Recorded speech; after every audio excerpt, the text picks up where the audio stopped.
हाँ तो भैया हम एशियन कॉमेडी आप लोगन के सामने एक बिरहा पेश करे चलते ही।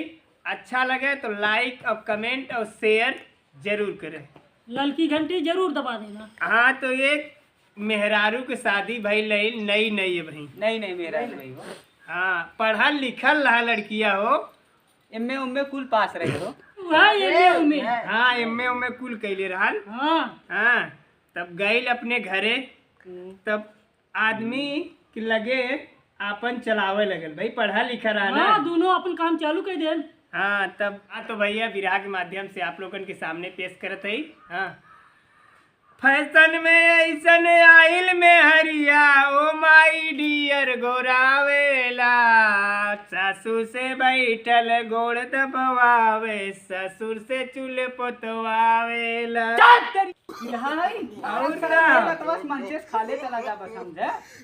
इतना बढ़िया से गावत रहे हैं तो डांट देना। कितना बढ़िया भी रही गावत हूँ। चल शुरू करी। जिसका मुझे था इंतजार ओ घड़ी आ गई जाना टकले पे थूक के मारा जाएगा बेचारा। गाना गाओ थे रे।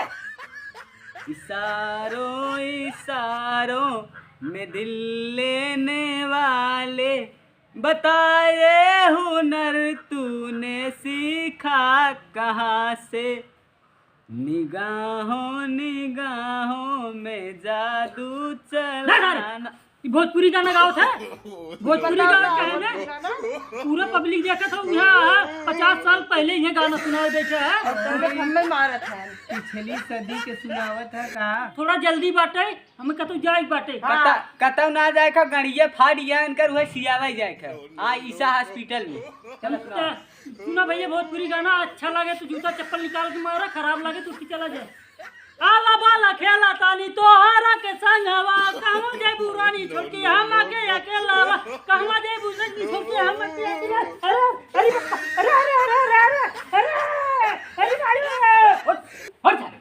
भोजपुरी गाना हवी ये आला बाला भोजपुरी और का भोजपुरी गाना ऐसे गाया था। तब कैसे गाया थे।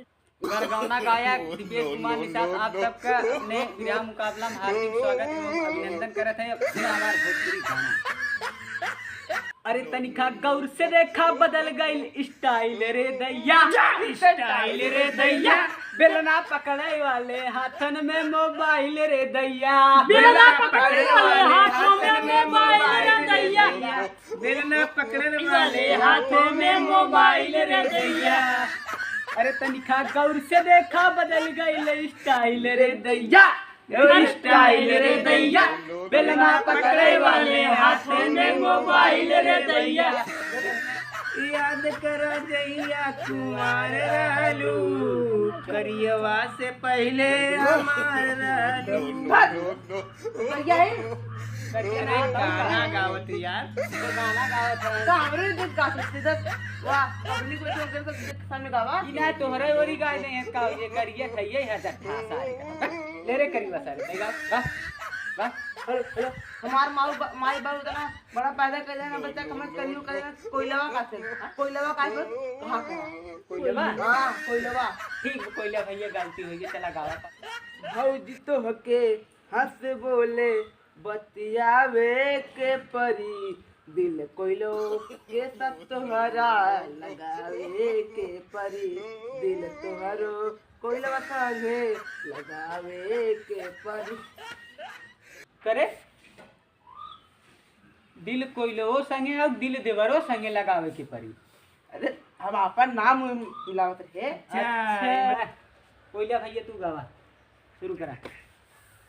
ए नन दो पिछला हर दिया कमर दर दिया उठता ए कमर दर दिया उठता कमर दर दिया उठता ए नन दो पिछला हर दिया कमर दर दिया उठता। रुके यहाँ ऑर्केस्ट्रा चला था यहाँ। अरे यार कोयला भैया इतना बढ़िया गाए थे हमारा नाचा एक मन कह दे। वाह वाह रे कोयला भैया वाह। चला गाओ तू गा गा बुढ़वा करे सारे पर्दवा फाड़ देबे काई का रहा रे। अरे गावा जात रे गाना तू चुप रह। गाना गावा था खड़कावा था राजू तू। ना राजू बिरहा सुने ना ये का। अच्छा गावा। राजू ओत्ते हमरे काने पर्दवा चापी दे होते।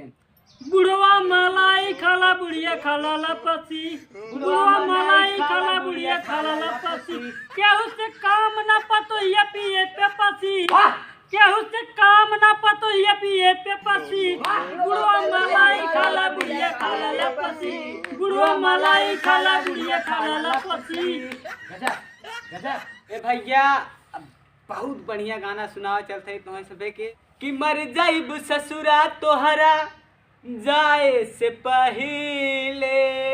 वाह कि मर जाइब ससुरा तोहरा जाए से पहिले, अफिल होई हार्ड कार्ड छपाए से पहिले, फिल होई हार्ड कार्ड। क्या भैया क्या बयान हो?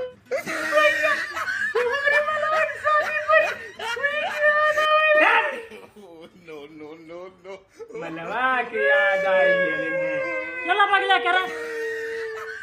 बहुत प्यार करते हैं पतोहिया से हम, बहुत प्यार करते हैं पतोहिया से हम, बेटौआ न राखी तो रख ले अब हम, बहुत प्यार करते हैं पतोहिया से हम।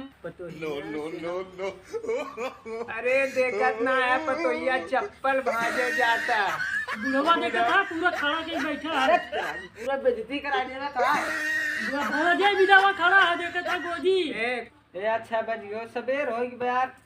ए भैया अब देखा धीरे धीरे सूरज भगवान निकले लगा हाँ सबेर हो गया। आप सबे टाइम खत्म हो गई बा। हाथ जोड़ निवेदन बा अगर हमसे सबे कौनो गलती भूल चूक क्षमा जमन कुछ भी हो माफ करत जा भैया लोगे।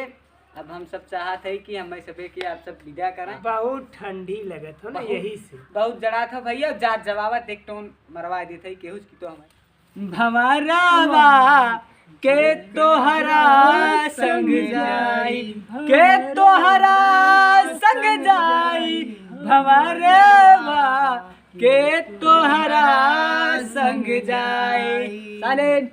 हेलो गाइस मैं हूं दीपेश निषाद और एशियन कॉमेडी की तरफ से आप सभी का हार्दिक स्वागत एवं अभिनंदन करता हूं। सो गाइस अगर हमारा वीडियो अच्छा लगा हो तो हमारे चैनल को सब्सक्राइब करें, वीडियो को लाइक करें, कमेंट करें, शेयर करें और हमें बताएं कि हमारे अंदर कमी। भाई धन्यवाद। अगर कुछ बोलना हो तो बोल लीजिए। हाँ भैया एशियन कॉमेडी लाइक करें, सब्सक्राइब करें और शेयर करें और जो भी गलती हो रही है हम लोगों से थोड़ा कमेंट करके बताएं, उसको सुधार लेंगे। जय हिंद। जय हिंद।